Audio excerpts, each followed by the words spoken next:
Let us start today's session by a very quick revision of what we have learned in the last session. पिछले lecture में हम लोगों ने Ohm's law in detail देखा था। तो अगर आज जो भी हम टॉपिक कवर करेंगे, if you want to understand that you should know Ohm's law. Basically we are going to prove Ohm's law. आज हमको ओहम्स लॉ प्रूव करना है, उसका इक्वेशन जो v is proportional to I है वो डिराइव भी करना है। Will see that.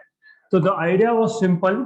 आपके पास एक कंडक्टर है, then in this conductor you had free electrons. Of course वहां पे कोर्स भी है, ion cores, positive ion course.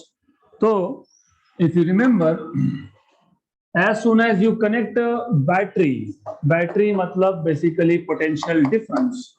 मतलब आप कंडक्टर के दो एंड्स को अलग अलग पोटेंशियल पे रख रहे हो, मतलब पोटेंशियल डिफरेंस अप्लाई कर रहे हो। और पोटेंशियल डिफरेंस अप्लाई करने का मतलब ये था that you are applying electric field from positive to negative terminal.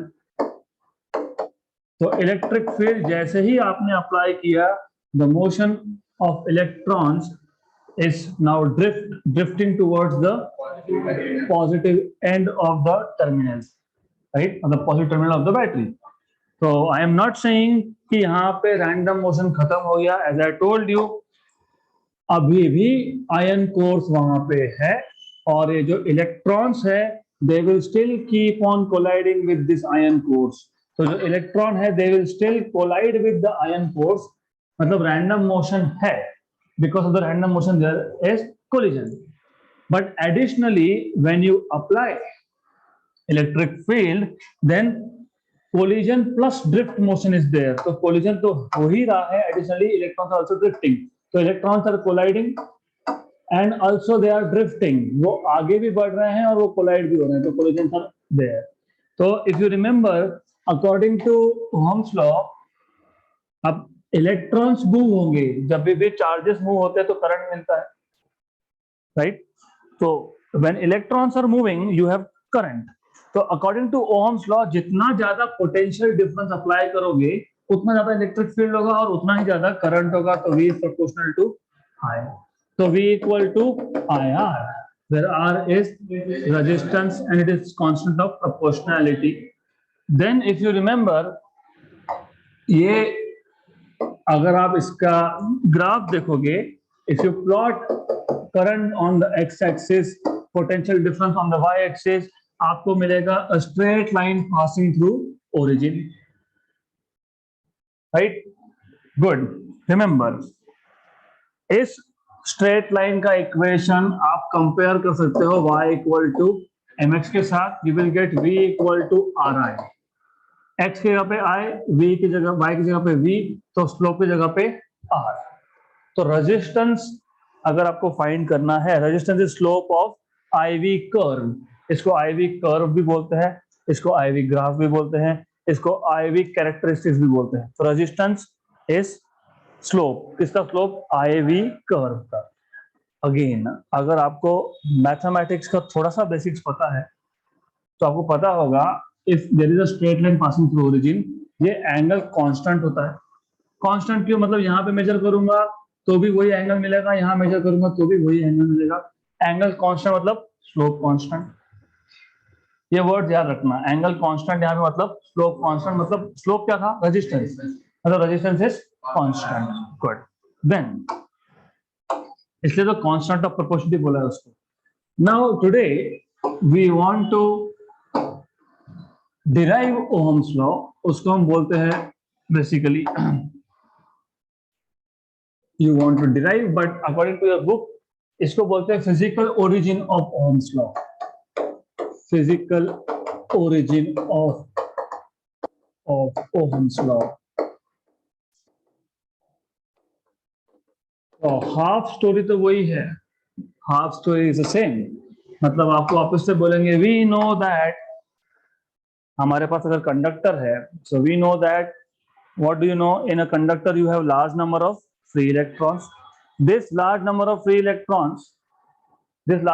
electrons are moving randomly and colliding with the course, positive ion course, right? and again. So the idea is the same. So you have this conductor और conductor में positive ion course है. Then the idea here is there are also some other assumptions. बाकी के assumption, there are assumptions like अगर आपके पास electron है which is moving randomly, क्योंकि हम लोगों ने अभी तक बैटरी कनेक्ट किया नहीं है. So this electron, randomly moving electron, will collide with the course, but it will not collide with other electrons. ये assumption है. You need to know this. तो इलेक्ट्रॉन का कोलिजन इलेक्ट्रॉन के साथ नहीं होगा. इलेक्ट्रॉन का कोलिजन सिर्फ होगा पॉजिटिव आयन कोर्स के साथ. Good. Then so we know that there are free electrons available for conduction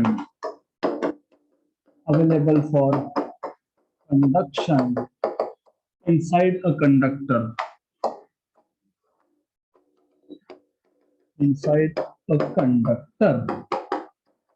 And of course, in absence of external field, external potential difference, in absence of external potential difference, these electrons move randomly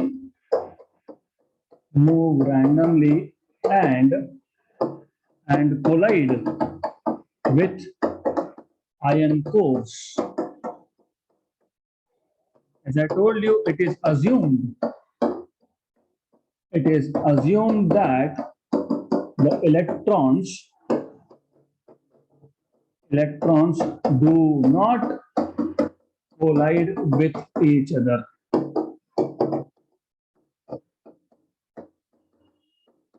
ये basic assumption है. तो हर बार जब हम ये topic revise करें, क्योंकि इस kind of revision, क्योंकि अगर आपको फिजिकल ओरिजिन समझाना है ओम्स लॉ का, तो वापस से ये चीजें पता होनी चाहिए.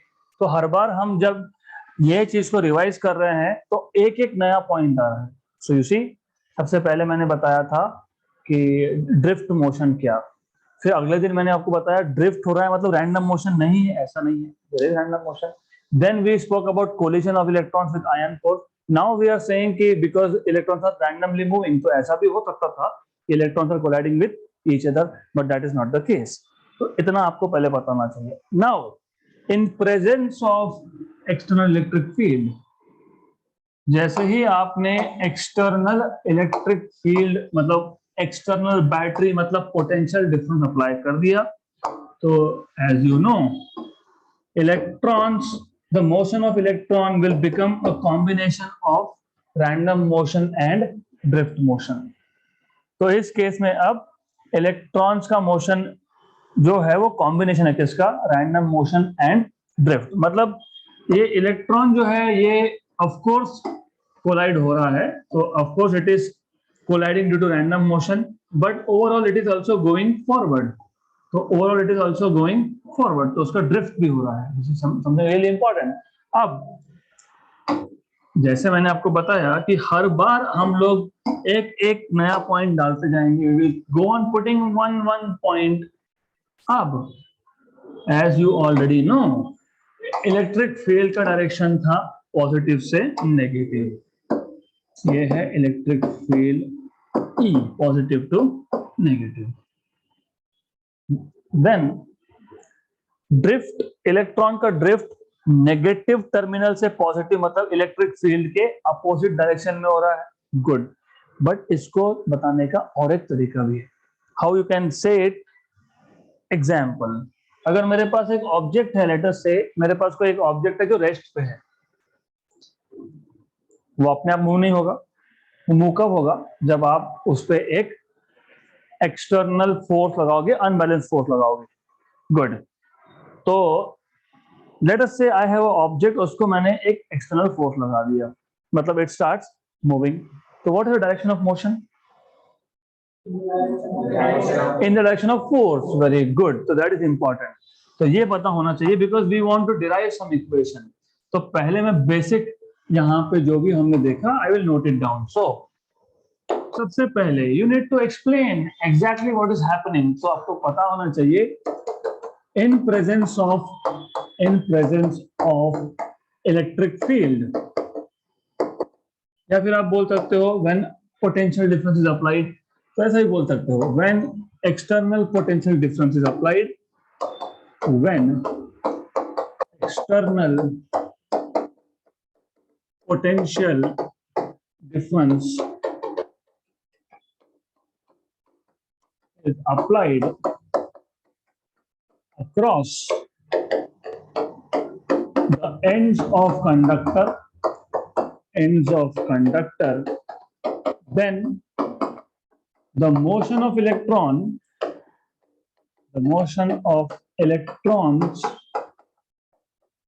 is a combination of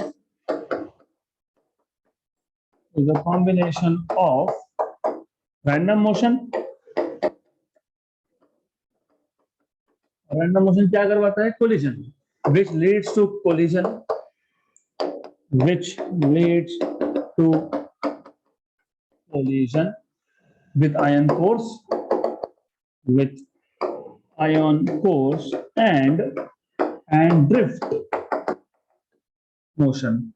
So the motion becomes a combination now of random motion and drift motion, which means electrons are actually drifting towards positive terminal against the direction of electric field.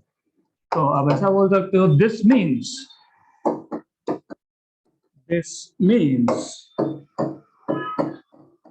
electrons are drifting opposite to the direction of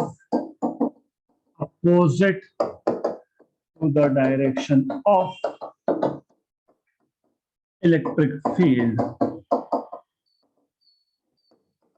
Now it is very important. मैंने अभी बताया and you told me कि force का जो direction होगा वही direction होगा motion का. Correct? Clear? Direction of motion is direction of force. Simple सा लॉजिक है. अगर मेरे पास एक ऑब्जेक्ट है, let us take object, any object that I can take here is,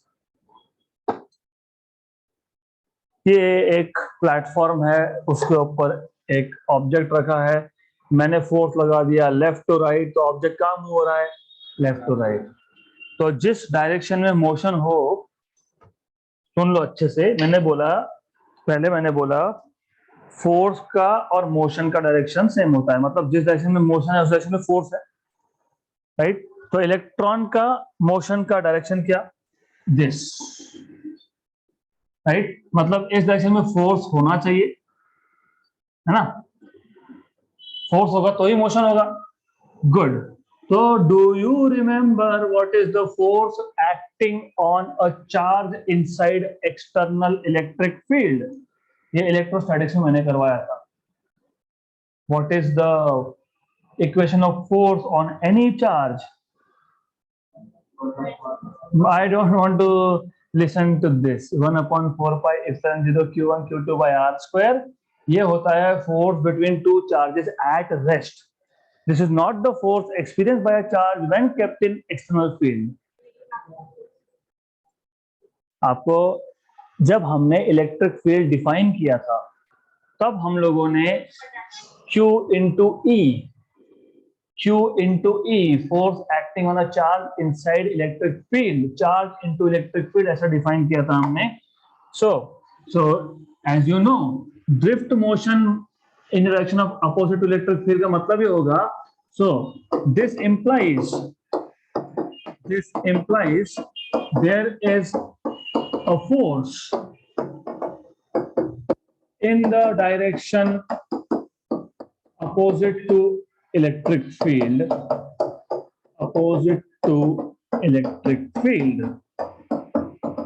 और आपको ये पता होना चाहिए what is the force acting on electron.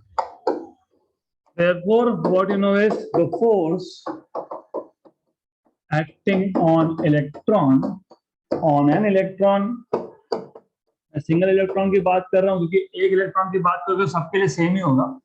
So the force acting on an electron is given by, अगर आपको याद होगा, force acting which is vector quantity is charge into electric field. ये हमने डिराइव किया था जब हमने इलेक्ट्रिक फील्ड डिफाइन किया था, तब हमने ये डिराइव किया था. नाउ आपको पता है चार्ज कौन सा है? इलेक्ट्रॉन. इलेक्ट्रॉन पे चार्ज क्या होता है? ई. नेगेटिव ई, लेकिन हम मैग्नीट्यूड की बात कर रहे हैं. Okay, so F bar equal to E into E bar. But you know that force is mass into acceleration equal to E into E bar, which means acceleration of electron is, therefore acceleration of electron is A bar equal to E by M into capital E.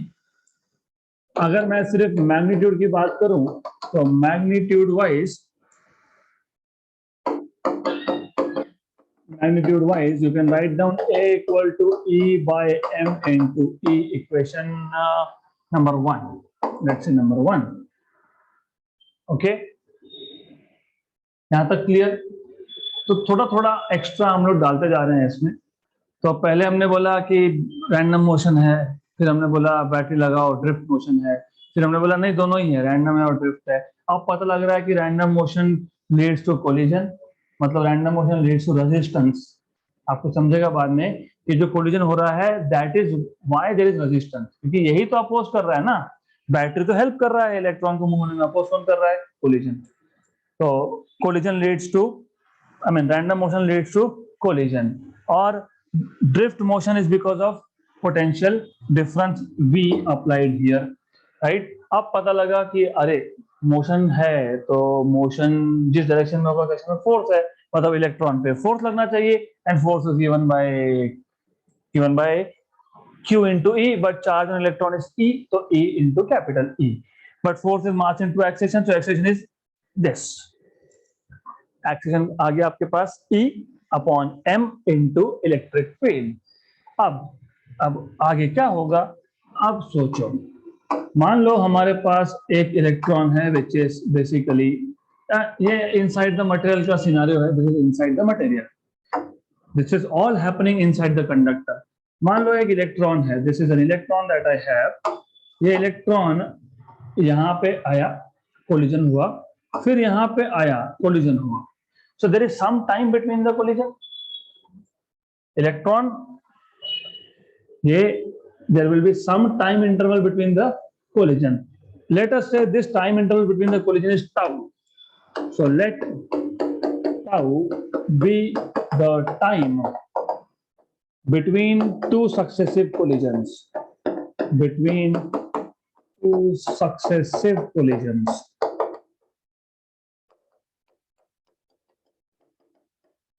Okay, so now what you should know what is the basic definition of acceleration. What is acceleration? Velocity upon time, मतलब change in velocity upon time. ठीक है, good, you said change in velocity. Acceleration is change in velocity upon time, मतलब delta v by delta t ऐसा होता है.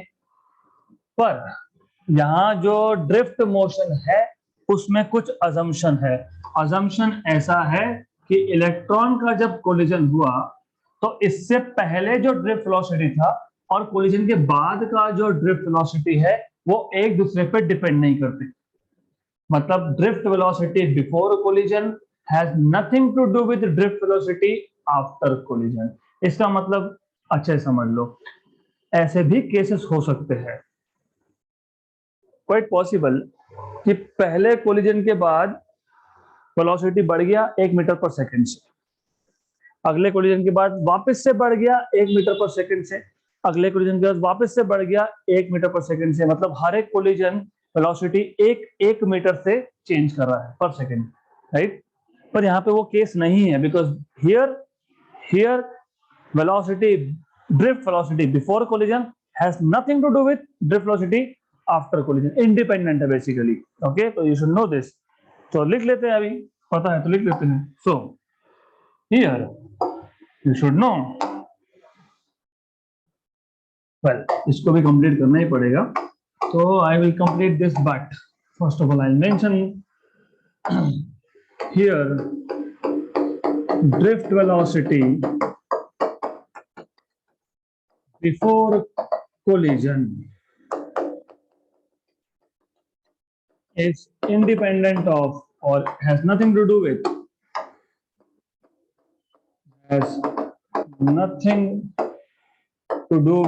drift velocity after collision, has nothing to do with drift velocity after collision. Good. Up tau is the time interval between two successive collision.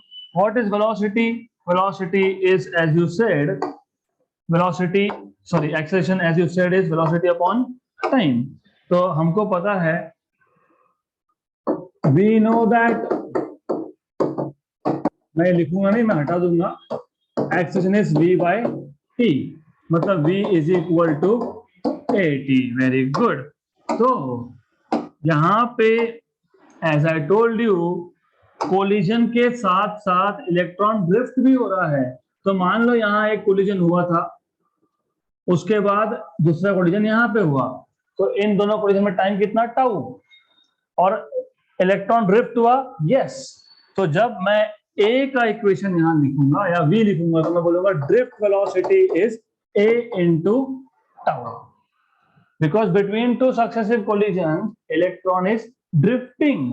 इसलिए क्या लिखा, we drift. हमको already drift का एक equation पता है, हमने ऑलरेडी ड्रिफ्ट वेलोसिटी का एक इक्वेशन बना के रखा है, दूसरा बनाएंगे. राइट. किसने बोला कि एक ही इक्वेशन हो सकता है? Example force. फोर्स का इक्वेशन अलग अलग सिचुएशन में अलग अलग होता है. Right. So similarly drift velocity can have different equations. तो यहाँ पे एज आई टोल्ड यू, दो कोलिजन के बीच में इलेक्ट्रॉन ने टाउ टाइम स्पेंड किया और ये ड्रिफ्ट भी हुआ, because it has moved towards the positive. तो इसलिए drift velocity is acceleration into tau. Acceleration is E upon M into E. तो VD equal to E upon M into capital E, और यहाँ पे आ गया tau. Equation number 2. But we know that. But what we know is, हमको drift velocity का equation already पता है, current density upon N into E. या तो करंट डेंसिटी की जगह पे आई अपॉन ए भी लिख सकते हो. ये डिराइव किया था ना हमने लास्ट टाइम. गुड. तो you should remember this equation also. इसको फिलहाल मैं हटा देता हूं यहां से. So this is equation number 3. So from equation number 2 and 3, from equation number 2 and 3, left hand side same to right hand side same. So what you have is E by M, capital E tau equal to J और tau में confuse मत होना, N E. एक काम करता हूं, ये M को शिफ्ट कर देता हूं. तो मैं इस m को वहां शिफ्ट करता हूं, e को भी करता हूं, टाउ को भी करता हूं. तो electric field E will be equal to shift it there, m और j और नीचे n, e into e square and tau. Good. ये जो इक्वेशन नंबर 4 आया, if you look, m mass of electron constant, mass of electron constant रहेगा ना. n was number density, how many electrons are there per unit volume. मैंने आपको बताया था ये मटेरियल टू मटेरियल चेंज होता है, लेकिन for a given material same होता है. राइट. तो हम तो एक ही मटेरियल की बात कर रहे हैं, कॉपर तो कॉपर, तो n will be constant. E charge on electron is constant. बात रह गई अब टाउ की, collision between time between two successive collision. Normally क्या होता है, ये जो इलेक्ट्रॉन है it basically undergoes so many collision, millions, बहुत सारे कोलिजन होते हैं इसके। तो हम ऐसा तो बोल नहीं सकते हाँ वो 10 मिलियन में से वो 100th कोलिजन का टाइम। मैंने बोला tau is time between two successive collision. कौन से दो सक्सेसिव कोलिजन? 100 एंड 101, या 102 और 103, या 10,001 और 10,002? तो कोलिजन सर मिलियन। तो ये जो टाउ की बात करते हैं ये एवरेज होता है, नॉर्मली मीन होता है ये, और मीन कभी भी कांस्टेंट होता है। Mean value is a constant value, right? तो ये टाउ भी हो गया कांस्टेंट, तो ये सारे के सारे कांस्टेंट। तो हियर क्या क्या कांस्टेंट था? M N E tau. Here M N E and tau are constants, right? तो ये जो कांस्टेंट है उसको हम बोल देंगे let this constant be rho. तो ये जो कांस्टेंट आया, एक काम करते हैं, N M E tau constant है, देयरफॉर ये पूरा का पूरा M upon N E square tau, ये पूरा का पूरा constant is also a constant. Let m upon n e square tau equal to rho. This rho is called as resistivity of the medium, resistivity of the material. ये material का resistivity है। देखो हर एक material का resistivity अलग अलग होगा, क्योंकि उसमें ऐसा नहीं कि मास ऑफ इलेक्ट्रॉन अलग होगा, मास ऑफ इलेक्ट्रॉन तो सेम है, राइट? ई भी सेम है। व्हाट कैन चेंज इज इधर tau and definitely n. Good. तो ये है resistivity of the material. Then therefore इसको अगर आप इक्वेशन नंबर 4 में डालते हो, therefore equation 4 becomes, equation number 4 will become क्या आएगा? E rho J, correct? या फिर आप रो कांस्टेंट है क्योंकि बोला ये कांस्टेंट है, कांस्टेंट है तो फिर ऐसा भी लिख सकते हो, therefore E is directly proportional to J. पर हमने इस टॉपिक के स्टार्टिंग में ये लिखा है physical origin of Ohm's law, मतलब इन शॉर्ट आपको ओम्स लॉ प्रूव करना था। बट इफ यू रिमेंबर मैंने आपको एक बार बताया था E is potential difference per unit length, मतलब E is nothing but proportional to B, और J तो पता ही है I by A, करेक्ट? मतलब J तो करंट में प्रोपोर्शनल है, because J is current density, ये इंपल्स नहीं है, ये करंट डेंसिटी। तो E is proportional to V and J is proportional to I, तो E की जगह पे V, J की जगह पे I, हो गया prove. So this is Ohm's law. So this is how you can actually prove Ohm's law by some equations, mathematical equations. तो सिचुएशन को समझना पहले बहुत जरूरी है। It is very simple. I am repeating it very quickly. देखो क्या था, अल्टीमेटली हमारे पास एक कंडक्टर था, कंडक्टर में फ्री इलेक्ट्रॉन्स थे, फ्री इलेक्ट्रॉन्स थे जो रैंडमली मूव हो रहे थे। जैसे ही आपने बैटरी कनेक्ट किया तो रैंडम मोशन के साथ साथ ड्रिफ्ट मोशन आया। रैंडम मोशन मतलब कोलिजन, किसी भी दो कोलिजन के बीच में कुछ जो टाइम इंटरवल होगा उसको टाउ बोल दिया। कोलिजन के साथ साथ वो ड्रिफ्ट भी हो रहा है क्योंकि कॉम्बिनेशन है, राइट? तो drift velocity will be acceleration into tau. But acceleration कैसे निकालोगे? आप बोलोगे कि इलेक्ट्रॉन पे फोर्स लग रहा है, इसके लिए इलेक्ट्रॉन कहां जा रहा है? Opposite to direction of electric field, तो force is Q into E, but Q is small e, तो force is small e into capital E, but force is M into A, तो A is small e upon M into capital E। तो आपको force का equation मिल गया यहाँ से, acceleration का equation मिल गया यहाँ से, दिस इज एक्सेलरेशन। तो ये एक्सेलरेशन आपका सब्स्टिट्यूट करोगे V के इक्वेशन में, तो you will gate drift velocity. But drift velocity का एक इक्वेशन तो हमने ऑलरेडी डिराइव किया था, राइट? तो यहां से आपको मिल गया E मतलब electric field is equal to m upon n e square tau और ऊपर है J। ये m upon n e square tau ये कांस्टेंट है, इसको बोलते हो रेजिस्टिविटी रो। तो E is proportional to J, but E electric field is proportional to potential difference and J is proportional to current. तो current is proportional, sorry, potential difference is proportional to current. हो गया Ohm's law prove. Good, clear यहां तक? Simple and interesting.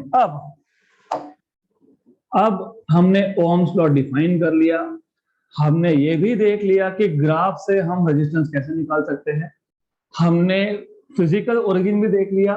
Now it is time for us to talk about limitations of Ohm's law. So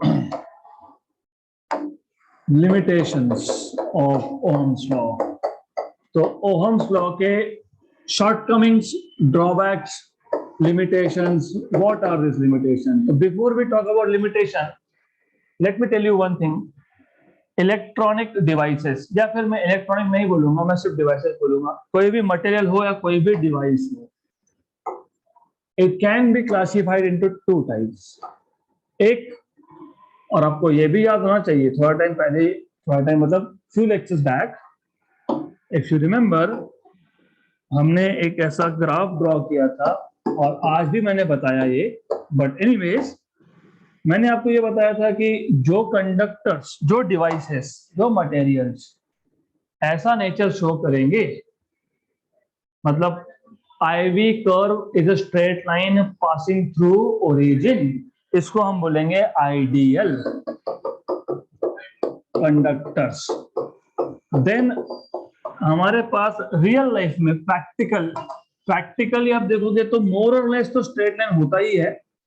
only thing is थोड़े से high voltage पे it starts diverting little bit, right? Good conductors या फिर practical conductors, but ultimately थोड़ा सा ही diversion है, right? But still they are conductors. मतलब हम बोल सकते हैं ऐसा कि ये जो प्रैक्टिकल कंडक्टर्स हैं, दे ओबे ओम्स लॉ, बोल सकते हैं टू सम एक्सटेंट, सिर्फ to some extent they divert ना, अदरवाइज तो straight line passing through origin ही है, राइट? गुड। तो नंबर वन, द डिवाइसेस और materials which obey Ohm's law are called as ohmic devices. तो कैटेगरी कर लेंगे ओहमिक डिवाइसेस, समझ लो अच्छे से, इंटरेस्टिंग। तो जो कंडक्टर्स ओहम्स लॉ ओबे करेंगे उसको आप बोलोगे ओहमिक डिवाइस। और ये जो ओहमिक डिवाइसेस है, मतलब ये जो कंडक्टर्स है, इसमें IV कर्व ये क्या आ रहा है? Straight line. स्ट्रेट लाइन मतलब लीनियर। आपको पता है ना, यू शुड नो, जब आप y इक्वल टू mx लिखते हो तो इसको बोलते हो लीनियर बिहेवियर। जब आप इसको लिखते हो y square equal to 4ax, quadratic, parabolic मतलब क्वाड्रेटिक, पावर 2 है। अगर ये y cube equal to something something आए तो क्यूबिक, लीनियर, क्वाड्रेटिक, क्यूबिक। हमारे पास कौन सा बिहेवियर है? लीनियर। तो इस डिवाइसेस को हम लीनियर डिवाइसेस भी बोलते हैं। We also call this as linear devices. मतलब जो मटेरियल या जो डिवाइस ओहम्स लॉ फॉलो करेगा, मैं बाकी तो हटा देता हूं यहां से, I don't need this anymore, this is what we need. तो जो डिवाइसेस, जो मटेरियल ओहम्स लॉ फॉलो करेगा उसको हम बोलेंगे या तो ओहमिक डिवाइसेस या फिर linear devices. Good. Then you may have, अभी ऐसे भी मटेरियल होते हैं, ऐसे भी डिवाइसेस होते हैं जो ये नेचर नहीं फॉलो करते।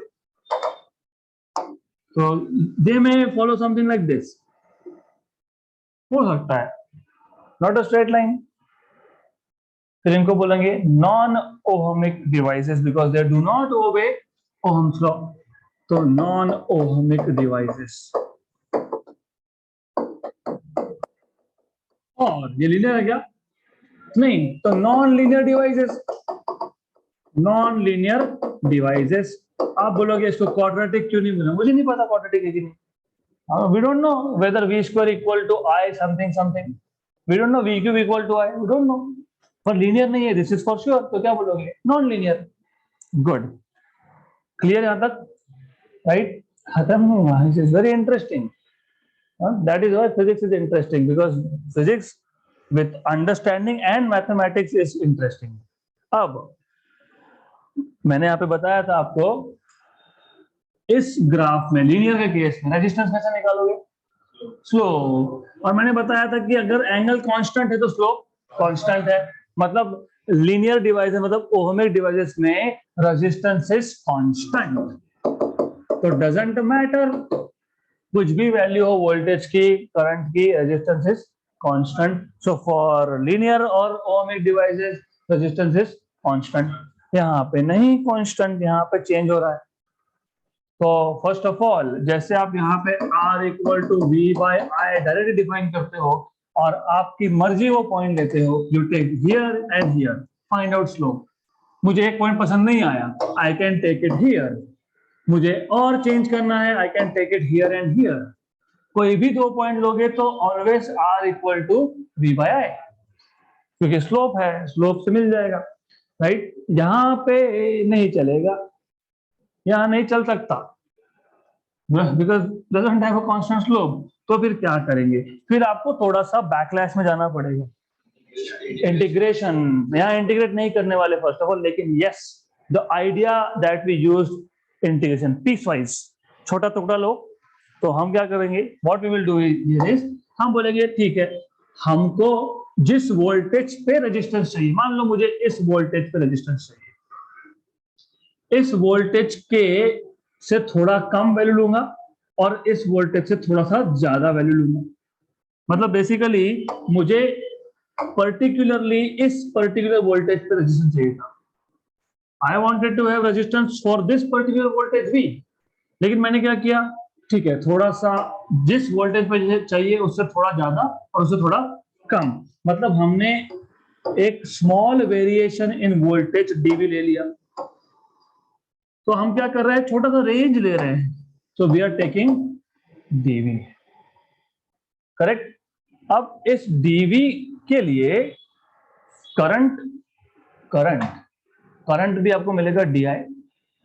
सो क्या होगा यहाँ पे, जैसे आप डीवी की बात कर रहे हो, मतलब स्मॉल रेंज ऑफ वोल्टेज के लिए यहाँ पे करंट का भी कुछ रेंज मिलेगा आपको, डी आई, राइट। देन वहां पे आपने बोला directly R equal to V by I, यहां बोलोगे R equal to dV by d I, but this R is not constant. किसी और वोल्टेज पे देखना है तो उस वोल्टेज के अराउंड एक छोटा सा रेंज लो, फिर उस छोटे से वोल्टेज रेंज के लिए करंट कितना रेंज दे रहा है, वोल्टेज रेंज को करंट रेंज से डिवाइड कर दो। ये सारा कॉन्सेप्ट लिमिट्स के थ्रू समझा सकते हैं। लिमिट मैंने इंट्रोड्यूस किया था, सिर्फ इंट्रोड्यूस किया था, आई टोल्ड यू लिमिट मतलब क्या, but I will keep it simple. मैं लिमिट्स का यूज नहीं करूंगा यहाँ पे, because we don't need it, सिर्फ आइडिया समझना जरूरी है।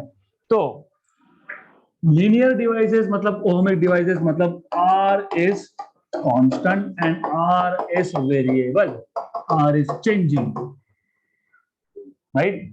देन अल्टीमेटली एग्जांपल्स, मेटल्स मतलब कंडक्टर्स, एग्जांपल्स नॉन मेटल्स, बहुत सारे नॉन मेटल्स होते हैं, सेमीकंडक्टर्स, पीएन जंक्शन डायोड्स, ये जो ट्यूबलाइट लगा के रखा है यहाँ पे, that is light emitting diode, LED light emitting diode, इसका भी टेम्परेचर के साथ रेजिस्टेंस चेंज होता है।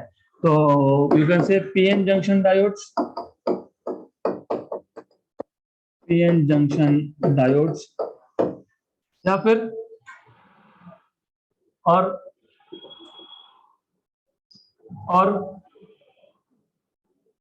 थर्मिस्टर्स,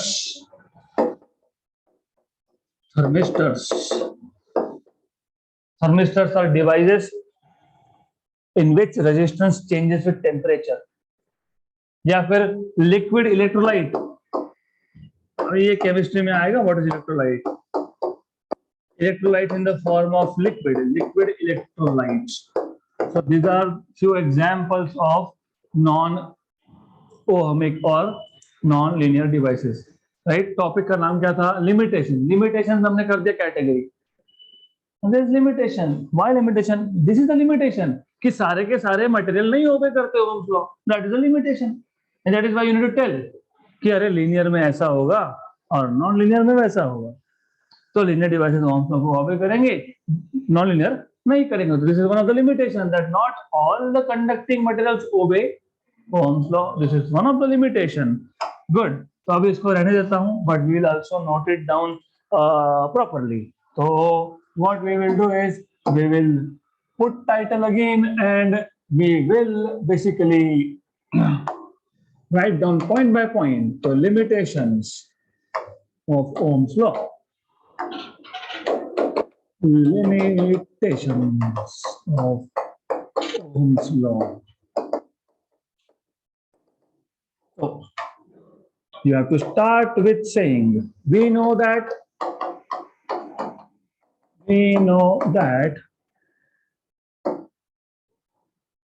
क्या बोलोगे? कहां से स्टार्ट किया था? हाँ, किसको ओमिक हुआ था? We know that conductors. या फिर ऐसे बोल सकते हो, ऐसा भी बोल सकते हो, there are some materials or devices which obey Ohm's law. For such which obey Ohm's law मतलब पता है आपको? For such devices IV curve, the current voltage curve is a straight line passing through origin.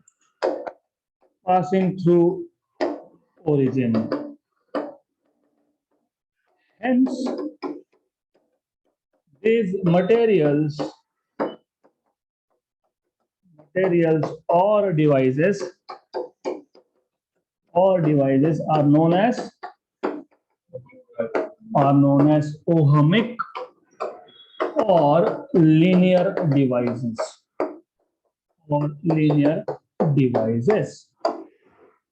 Then for such devices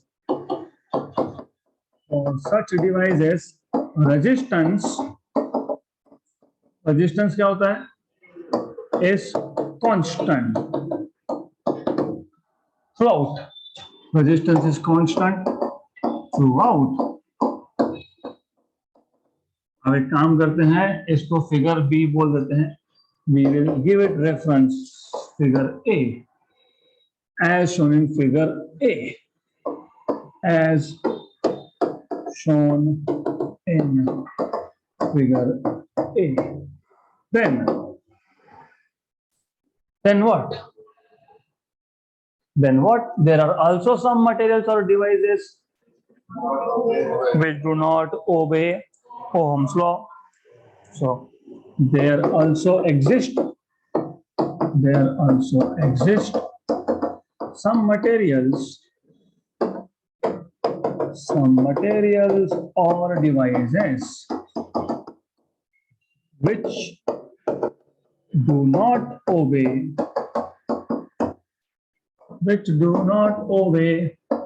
Ohm's law. Okay, then the IV curve of such devices is non-linear. Non-linear है, straight line नहीं है, is non-linear. Hence such devices are known as non-ohmic or non-linear. non-linear devices. Okay.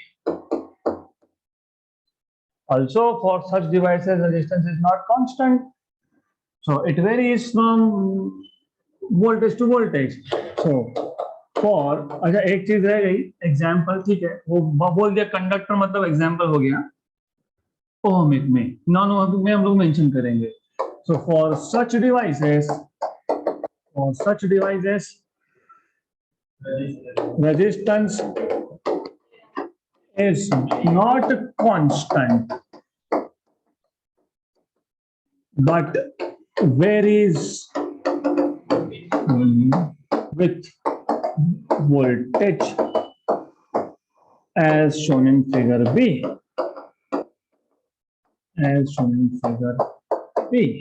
So to find out resistance at a given voltage, क्या करते हैं हम लोग? We take a range, या बोल सकते हो we take infinitesimal voltage. Infinitesimal मतलब very small, infinite मतलब very large, infinitesimal मतलब very small. So to find resistance at a given voltage,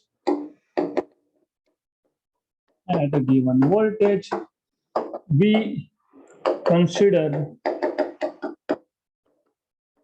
infinitesimal voltage range and measure current for this, therefore R is dV by di. अब notes देते वक्त मैं थोड़ा सा और detail यहाँ पे लिख दूंगा, तो don't worry, I just put little bit of detail. Normally क्या होता है, मैं बता देता हूँ डिटेल क्या आएगा उसमें. I tell you what detail I am going to put. अब मान लो हमारे पास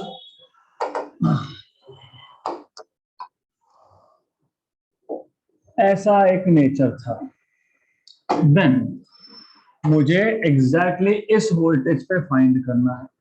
मैंने एक रेंज ले लिया, मतलब डीवी ले लिया यहां से यहां तक, राइट, करेक्ट. तो इन रियलिटी मुझे इस वोल्टेज पे फाइंड करना था. हमने क्या ले लिया, डेल्टा वी या डीवी. ये टोटल कितना है, लेट अस से डेल्टा वी, मतलब ये हाफ कितना आएगा, डेल्टा वी बाई 2, और ये कितना आएगा, डेल्टा वी बाई 2. मतलब इन रियलिटी जब रेजिस्टेंस मेजर करोगे तो आप क्या करोगे, आप लोगे V plus delta V by 2 से लेके तो V minus delta V by 2 तक, है ना. क्योंकि मुझे V वोल्टेज पे रेजिस्टेंस चाहिए, लेकिन क्यों मैं डायरेक्टली नहीं फाइंड कर सकता. यू शुड नो, मैं बोलता है स्लोप निकाल लो. अरे कैसे निकालोगे स्लोप, कर्व है, curve touches the, I mean, you see tangent at the curve touches here at only one point. Slope के लिए क्या चाहिए? Now you understand क्यों रेंज लेना पड़ा. थोड़ा सोचोगे तो समझेगा. प्रॉब्लम ये है कि वोल्टेज और करंट का ग्राफ का स्लोप हमको देता है रेजिस्टेंस, बराबर. अब जब स्ट्रेट लाइन था तो कोई प्रॉब्लम ही नहीं था, कोई भी दो पॉइंट लो, y2 minus y1 upon x2 minus x1, मतलब v2 minus v1 upon i2 minus i1. Clear. अब यहां क्या करूं, मुझे voltage v, exactly v voltage के लिए चाहिए रेजिस्टेंस. तो क्या करूं, मैं बोलूंगा चलो टेंजेंट ड्रॉ कर लिया. अरे बट टेंजेंट तो इस कर्व को एक ही पॉइंट पे टच करेगा ना, दो पॉइंट चाहिए, दो पॉइंट मिलेगा तो स्लोप मिलेगा. फिर हम क्या बोलते हैं, छोटा सा रेंज ले लो डेल्टा वी, राइट. तो डेल्टा वी, ये टोटल डेल्टा वी है, लेकिन डेल्टा वी स्प्रेड कैसे हुआ है, if you see delta V, ये v से डेल्टा v बाई 2 ऊपर है और ये डेल्टा v बाई 2 नीचे है. तो हमको चाहिए था रेजिस्टेंस एट वोल्टेज v. हमने वोल्टेज ले लिया एक range v minus delta v by 2 से v plus delta v by 2 तक. ऐसा करने से क्या हुआ, ऐसा करने से मैं इसको स्ट्रेट लाइन ट्रीट कर सकता हूं, और स्ट्रेट लाइन मिला तो दो पॉइंट मिलेंगे, दो पॉइंट मिला तो स्लोप मिलेगा. तो इतना minor detail I will not put. मैं सिर्फ वहां लिख सकता हूं नोट्स में that voltage is varying from V minus delta V by 2 to V plus delta V by 2. That is the only thing I will mention. That's it. Baki highly mathematical. So I will not put all this. So you should know this. तो क्यों किया पहले तो वो पता होना चाहिए. And that is why I told you the other day कि जब तक मैथ्स में आपका लिमिट्स नहीं होता तो some topics of physics I will keep it simple. And of course इस पे एग्जाम में नहीं आता. It is just for you to know कि हाँ मैथ्स का इतना यूज यहाँ पे है. That's it. तो डोंट वरी एग्जाम में नहीं आएगा इसको कुछ. Then examples of non-ohmic. हमने पहले बताया कि non-ohmic है. Did we say anywhere? Yes. Okay. Voltage. Okay. हाँ बोला है. No issues. तो examples simple. Thermistors, liquid electrolytes,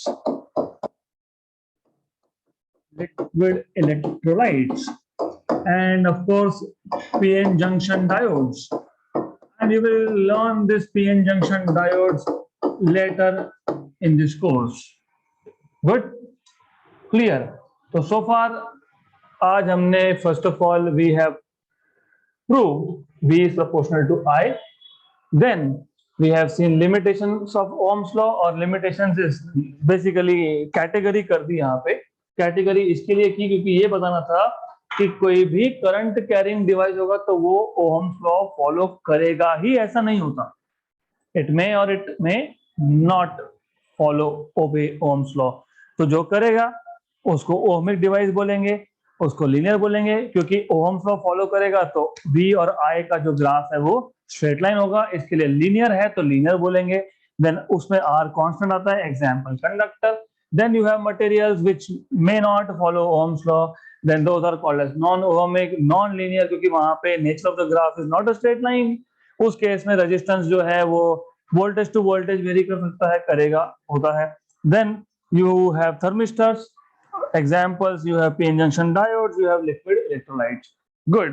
अब जो हमको अगला टॉपिक सीखना है मैं इसका एक रफ इंट्रोडक्शन आज दूंगा and details will be seen in the next session. Now अभी तक रेजिस्टेंस को हमने डिफाइन कैसे किया. हमने सिर्फ बोला कि रेजिस्टेंस जो है वो है constant of proportionality, right. But in reality resistance is a physical quantity which opposes the flow of current. It opposes the flow of current or it limits current basically. Limit करना मतलब रोकना, right? तो जो भी device, जो भी material resistance provide करेगा उसको रजिस्टर बोलेंगे. So device which offers resistance to the flow of current is called as resistor. अब कमर्शियल यूज मतलब कमर्शियल मतलब बेसिकली आप जो भी डिवाइस यूज करते हो, B it mobile phones, B it remote control, B it calculator that you use, तो वहां पे रेजिस्टेंस तो होगा. अब रजिस्टर्स जो होते हैं बेसिकली कमर्शियल यूज के लिए, there are two types of resistors. Two types. एक होता है कार्बन रजिस्टर, एक होता है wire wound resistor. I am not saying कि ये दो टाइप के अलावा कुछ नहीं होता है. हमारे सिलेबस में सिर्फ इसका हमको मेंशन किया है, only mention, not in detail.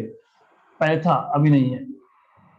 You need to know resistors are of two type, carbon and wire wound. Carbon resistor जब आपको लार्ज वैल्यूज चाहिए होती है रजिस्टर की, रेजिस्टेंस की, जैसे if I want 56,000 ohm, 5,60,000 ohm, तो carbon resistors are used if you need large value of resistances. दूसरा है वायर वाउंड. वायर वाउंड में क्या होता है, एक कोर होता है, उसके ऊपर वाइंडिंग होती है वायर की. तो wire wound resistance are not suitable for large values. तो लार्ज वैल्यू चाहिए तो कार्बन. और दूसरा एडवांटेज ये है कि carbon resistors are cheap and they are also compact, very compact, right. तो ये जो रिमोट कंट्रोल में लगाना है, कहीं लगाना है, उसके पीसीबी पे मतलब उसके बोर्ड पे, तो mostly carbon resistors are used. तो अब कार्बन रजिस्टर का वैल्यू कितना, वो 56,000 ओम है या 10 लाख ओम है, वो पता करना है, तो उसके लिए एक स्कीम है, उसको बोलते हो कलर कोडिंग स्कीम। तो उसके साथ colour, they put patches of colour. तो in the next session we will learn that colour coding scheme of finding out values of resistances. So that's it for today.